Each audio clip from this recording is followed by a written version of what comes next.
بسم اللہ الرحمن الرحیم۔ السلام علیکم ورحمۃ اللہ وبرکاتہ۔ اللہ تبارک و تعالیٰ کے ہم پر کروڑوں احسان ہیں کہ اللہ تبارک و تعالیٰ نے یہ ماہ مبارک ہمیں عطا فرمایا۔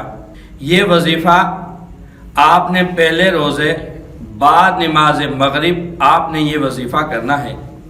یہ بہت ہی مجرب اور بہت ہی آسان ہے۔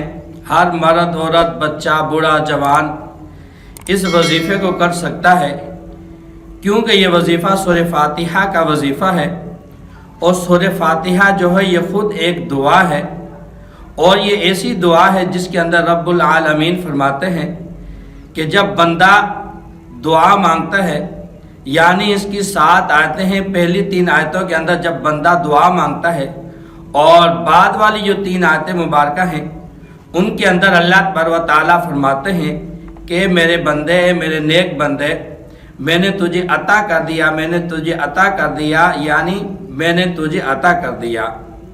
وہ رب العالمین 3 مرتبہ ہمیں فرمایا کہ میں نے تمہیں عطا کر دیا، عطا کر دیا، اور یہ بندے کو پھر بھی یقین نہ ہے، یہ ہماری ایمان کی کمزوری ہے۔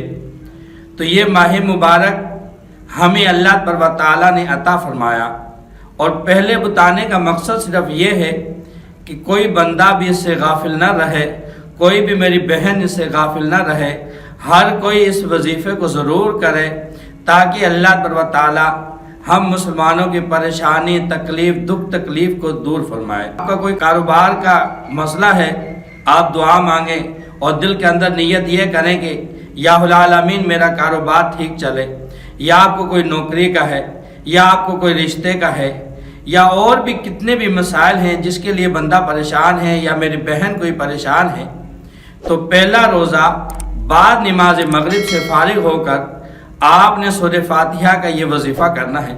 وظیفہ کرنے کے بعد اللہ تبارک و تعالیٰ سے دعا مانگیں، ضرور اللہ تبارک و تعالیٰ آپ کی دعا کو قبول فرمائیں گے۔ آپ نے وظیفہ کیا کرنا ہے؟